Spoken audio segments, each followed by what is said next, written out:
ഇനി നോക്കാം entertainment news.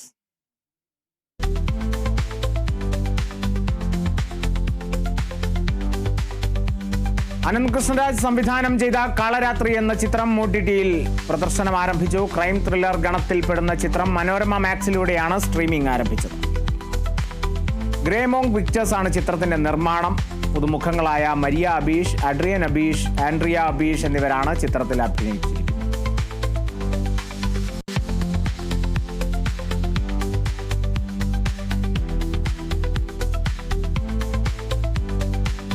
Indian box office കുതിപ്പ് തുടർന്ന് പവൻ കല്യാൺ ചിത്രം ദേ കോൾ ഹിം മോജി റിലീസ് ചെയ്ത് 4 ദിവസം കൊണ്ട് ചിത്രം ഇന്ത്യയിൽ നിന്ന് മാത്രം നേടിയത് 138 കോടിയാണ്. ചിത്രത്തിന്റെ നിർമ്മാതാക്കൾ പുറത്തുവിട്ട കണക്കുകൾ പ്രകാരം ആദ്യ ദിനം ആഗോളതലത്തിൽ 154 കോടിയാണ് ചിത്രം നേടിയത്. സുജീത് സംവിധാനം ചെയ്ത ചിത്രത്തിൽ ബോളിവുഡ് താരം ഇമ്രാൻ ഹാഷ്മിയാണ് പ്രതിനായക വേഷത്തിലെത്തുന്നത്. പ്രിയങ്ക മോഹനാണ് നായിക.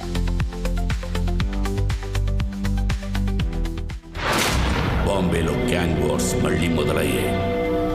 కానీ ఈసారి గన్స్ అన్ని సత్యాదాదా వైపు తిరిగాయి. వాడి చుట్టుపక్కలే ఎక్కడో దాక్కున్నాడు.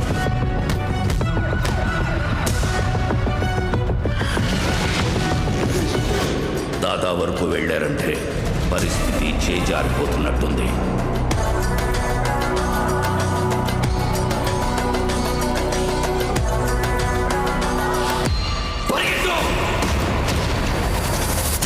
వాళ్ళ ఎదుట నిలబడి గెలవడానికి మాత్రం ఒక్కడే. ఎవరు? వాడైతే కాదుగా.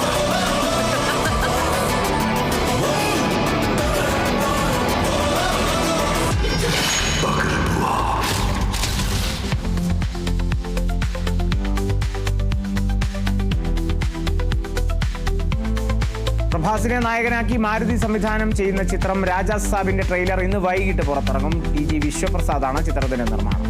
ഹൊറർ ഫാന്റസി ത്രില്ലർ ഗണത്തിൽപ്പെടുന്ന ചിത്രം ഡിസംബർ 5-നാണ് വേൾഡ് വൈഡ് റിലീസ് ചെയ്തത്. പ്രഭാസിന് പുറമെ സഞ്ജയ് ദത്ത്, നിധി അഗർവാൾ, മാളവിക മോഹൻ തുടങ്ങി നിരവധി പേരാണ് ചിത്രത്തിൽ അണിനിരക്കുന്നത്. ചിത്രത്തിന്റെ അടുത്തിടെ പുറത്തിറങ്ങി.